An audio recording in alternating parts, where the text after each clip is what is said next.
What if the prince who turned a veteran's triumph into his own global stage just lost his crown? Tonight, we uncover why Invictus CEO Rob Owen OBE has quietly ousted Prince Harry as patron and installed rugby legend Mike Tindall in his place. Sources say Owen grew fed up with endless Netflix shoots, scripted ceremonies, and political grandstanding that turned the games into Harry and Meghan's personal PR playground. What does this leadership shakeup mean for the soldiers who founded Invictus? And can Tindall steer the event back to its true mission? Before we continue, please hit the like button, subscribe to the channel, and turn on the notification bell for updates. What if everything you thought you knew about Prince Harry's role in the Invictus Games was about to change? Imagine waking up one morning to headlines proclaiming not just a routine change in patronage, but an outright end of an era. Invictus CEO Rob Owen OBE, frustrated by what he saw as Harry's relentless self-promotion, has appointed former rugby star Mike Tindall as the new patron. That single decision rattles the world Harry built, a world in which his wounded veteran's sporting event doubled as a stage for Netflix cameras, staged photo ops, and political posturing. In the next few minutes, you're going to get the full story behind this seismic shakeup. We'll dive deep into why Rob Owen felt compelled to pull the plug on what many called Harry's PR machine, how Mike Tindall emerged as the surprising successor, and what it all means for the future of Invictus and for Harry's own legacy. By the end of this video, you'll understand the clash of visions at the heart of the games, the uproar among veterans and royal watchers alike, and whether Invictus can return to its roots or is forever changed. First, we'll set the stage with the origins of Invictus and Harry's founding vision, tracing how a small gathering in 2014 ballooned into a global phenomenon. Then, we'll explore the controversies that brewed beneath the surface, the moments when disability advocacy crossed paths with Hollywood spectacle, when solemn flag-raising ceremonies felt more like movie premieres. Next, we turn to Rob Owen himself, a decorated leader whose patience finally snapped after years of delicate negotiations and private warnings. You'll hear how, behind closed doors, Owen charted a path to depersonalize the event and refocus on the veterans. That path led him to Mike Tindall.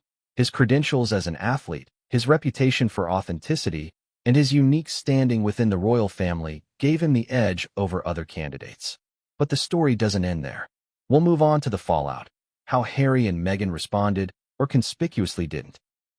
The reaction from palace insiders, and the social media storm that pitted fans against critics in a fierce debate over influence, integrity, and the right balance between advocacy and self-branding. You'll hear from veteran participants who feel their sacrifices were overshadowed by celebrity drama, as well as from supporters who believed Harry's star power was essential to the game's growth. Throughout this video, we'll lean on interviews with experts in nonprofit governance and sports management, pulling in data on attendance, sponsorship, and media coverage to illustrate the stakes. Is Invictus at risk of becoming just another celebrity charity event, or can Tindall and a refocused leadership team steer it back to its founding purpose? We'll answer that question by looking at comparable events and by forecasting where Invictus could be headed under new patronage. So why does this matter now? Because the Invictus Games represent more than just adaptive sports. They symbolize hope for those who've given so much in service to their countries. When the founder himself becomes part of the controversy, it forces us to ask, who does this event belong to? The veterans? The royals? The media? Or the public at large? As you watch, consider your own answer and stay tuned for our final takeaway, where we'll offer actionable insights on how you can support the game's true mission, regardless of who wears the patron's badge. The origins of the Invictus Games trace back to a single moment of frustration and inspiration. In the spring of 2013, Prince Harry attended a Warrior Games event in Colorado Springs, an adaptive sports competition for wounded, injured, and ill service members from the United States military. Surrounded by veterans who had lost limbs, suffered traumatic brain injuries, or struggled with post-traumatic stress disorder, Harry witnessed firsthand the transformative power of sport.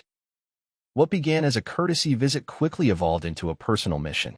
He resolved to create a global platform where wounded warriors could compete, heal, and be celebrated rather than pitted.